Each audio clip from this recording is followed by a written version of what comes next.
ஐயா வருவார்னு பார்த்தோம். ஆனா அவர் சினிமா வசனம் மட்டும்தான் பேசுவோம். அதுக்கு மேல நாம எதுலயும் இறங்க வேணாம் அப்படின்னு நிக்கிறாரு. பேசாம அம்மாவை இழுத்துட்டா என்ன அப்படின்னு சொல்லிட்டு ஒரு திட்டம் போட்டிருக்காங்க சார். இதுல ஐயான்றது நம்ம தலைவர், அம்மான்றது லதா ரஜினிகாந்த். அடுத்ததா லதா ரஜினிகாந்த தமிழ்நாட்டோட கவர்னர் ஆக்கிட்டா ரஜினி ரசிகர்கள் நம்ம பக்கம் வந்துடுவாங்க. கபாலி மூலமா தாழ்த்தப்பட்ட இனத்துக்கு சப்போர்ட்டிவா தலைவர் இமேஜ் மாறி இருக்கு. அதோட அடுத்த படத்திலையும் பா ரஞ்சித் இயக்கத்துல இமானுவேல் சேகரன் கதாபாத்திரத்தில் நடிக்க போறார் அப்படின்ற சில செய்திகளும் கசியுது. அதனால ரஜினின்ற பிராண்ட் வேல்யூவை அரசியலுக்கு ஏத்தாப்புல யூஸ் பண்ண லதா ரஜினிகாந்த கவர்னர் ஆக்கிடலாம் அப்படின்னு சொல்லிட்டு இப்போதைக்கு பாஜக மேலிடம் திட்டம்லாம் போட்டிருக்காங்களாமா. இதுக்கு முதல்ல தலைவர் ஒப்புக்குவாரா அப்படின்னு தெரியல.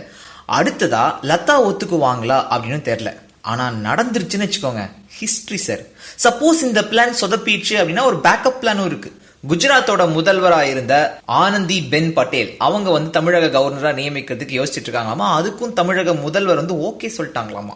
110 பேருக்கு மேலே போன இந்த இந்திய ஒலிம்பிக்கில் ரொம்ப ஸ்ட்ராங்காக ப்ரூவ் பண்ணது எல்லாமே பெண்கள் தான். அப்படின்றப்போ பெண்களோட பவர் நம்மளால் புரிஞ்சிக்க முடியுது. அவங்க தான் மிகப்பெரிய ஒரு சக்தியாக அந்த சமூகத்தில் இயங்குறாங்க. அவங்களுக்கு எதிராக நம்மளால் ஒன்றுமே நிற்க முடியாது அப்படின்றது இதில் ஒரு நிரூபணமாக இருக்குது.